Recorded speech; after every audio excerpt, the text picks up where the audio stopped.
వాస్తుశాస్త్రంలో రామతులసి, కృష్ణ తులసి రెండిటికి ఎంతో ప్రాముఖ్యత ఉంది.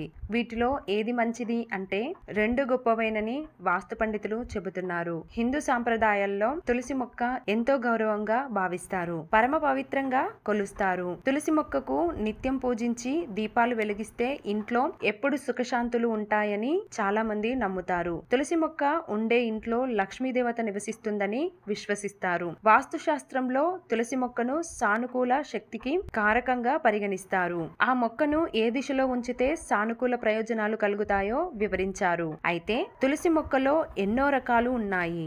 అందులో రామ తులసి, కృష్ణ తులసి గురించి ఎక్కువ మందికి తెలుసు. కృష్ణ తులసిని శ్యామ తులసి అని కూడా పిలుస్తారు. మరి రామ, కృష్ణ తులసి మొక్కల్లో దేనిని ఇంట్లో పెట్టుకుంటే శుభప్రదంగా ఉంటుందని చాలా మందికి సందేహాలు ఉంటాయి. మరి ఏది ఉంటే మంచిదో తెలుసుకుందాం. వాస్తు శాస్త్రంలో రామ తులసి, కృష్ణ తులసి రెండిటికి ఎంతో ప్రాముఖ్యత ఉంది. వీటిలో ఏది మంచిది అంటే రెండు గొప్పవేనని వాస్తు పండితులు చెబుతున్నారు. ఈ రెండు రకాల మొక్కల్లో ఏదైనా మీ ఇంట్లో నాటవచ్చు.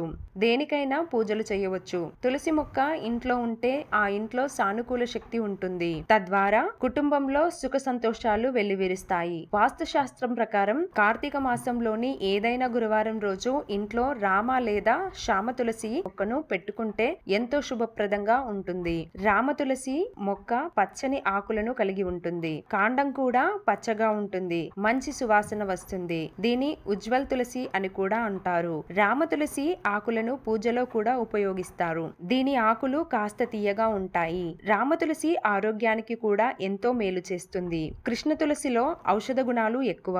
అందుకే ఆయుర్వేదంలో ఎక్కువగా వినియోగిస్తారు. వీటి ఆకులు ఊదా ఆకుపచ్చ కలబోతగా ఉండడం వల్ల కృష్ణ తులసి అని పిలుస్తారు. ఈ చెట్టు కాండాలు కూడా ఊదా రంగులో ఉంటాయి. మత విశ్వాసాల ప్రకారం దాని రంగు కారణంగా శ్యామ తులసిని శ్రీకృష్ణుడికి సంబంధించిందని విశ్వసిస్తారు. ఈ వీడియో మీకు నచ్చినట్లయితే లైక్ చేయండి. ఇలాంటి మరిన్ని వీడియోస్ కోసం సబ్స్క్రైబ్ చేసుకోండి.